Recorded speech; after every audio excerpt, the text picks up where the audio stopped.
So have you ever wondered what really separates a pretty good team from a team that just consistently knocks it out of the park? It's definitely not just luck, and it's not just about hiring all the superstars. Well, according to Daniel Coyle's incredible book, The Culture Code, the real secret is something way deeper. It's all about how teams connect, how they talk to each other, and how they build trust. So let's unpack that code together. To really get to the heart of this, let's start with a kind of a funny puzzle. Researchers gave a bunch of different groups a pretty simple task.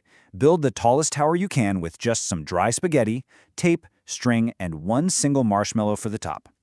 Now, the groups included business school students, lawyers, and a bunch of kindergartners. So who do you think won?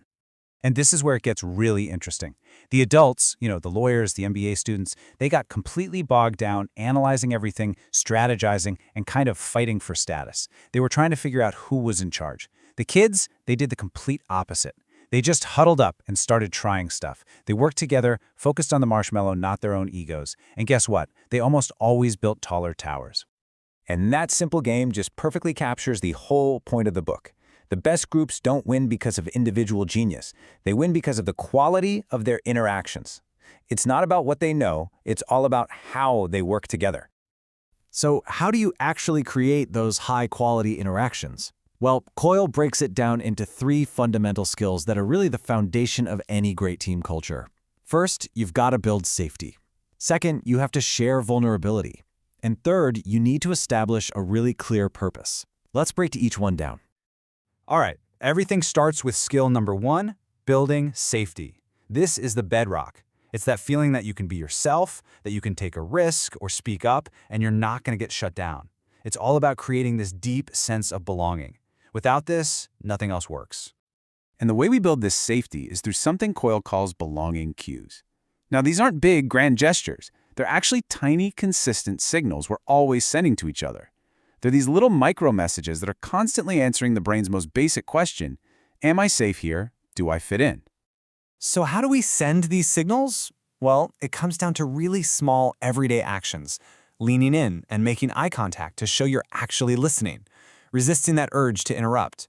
Using those little words like uh-huh or right to show you're on the same page. And this one is huge. When someone brings you bad news, you thank them for their honesty.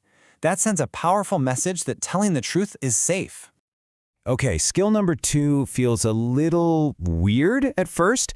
It's all about sharing vulnerability. I mean, most of us are taught to hide our weaknesses, right? Especially at work. But Coyle makes this powerful argument that showing your vulnerability is actually the engine that creates trust and real cooperation. Just think about the sheer impact of these 4 simple words coming from a leader. When a boss says, I screwed that up, it doesn't show weakness, it shows honesty, it shows humility, it actually shows incredible strength. And what it really does is give everyone else on the team permission to be human, to admit their own mistakes, and to ask for help when they need it. What this does is it kicks off something called a vulnerability loop. It works like this. One person takes a small risk and shares a moment of vulnerability. That signals to another person that it's safe for them to do the same. And that back and forth, that shared openness, builds trust at an incredible speed.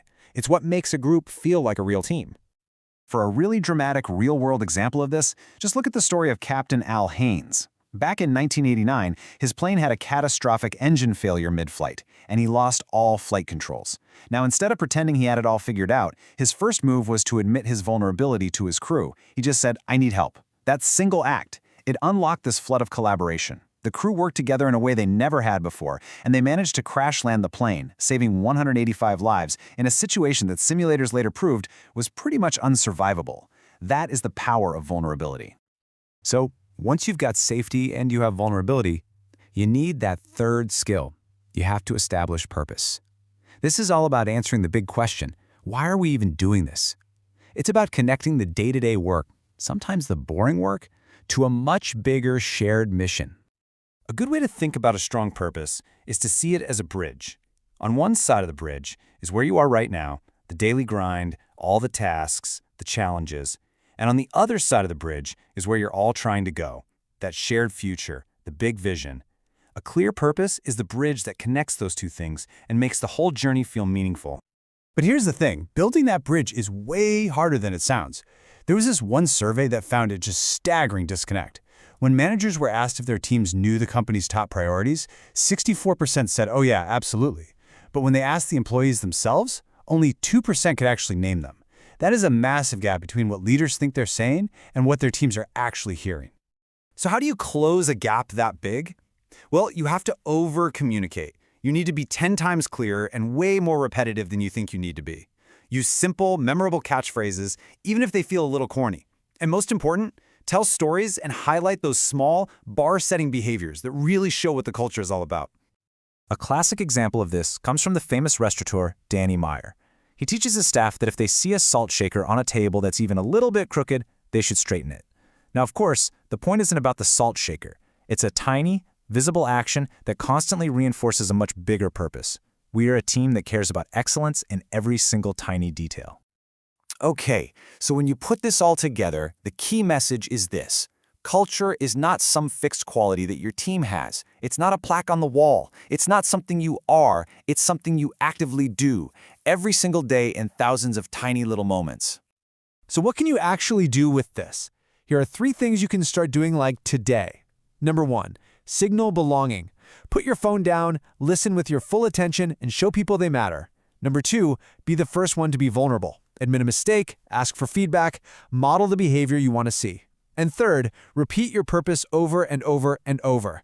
Connect every action back to the why. And that brings us to the final question, really a question for you to think about. When you look at your own team, which of these 3 critical skills, building safety, sharing vulnerability, or establishing purpose, do you think needs the most attention right now? The answer to that question, well, that's your starting point for building a truly great culture.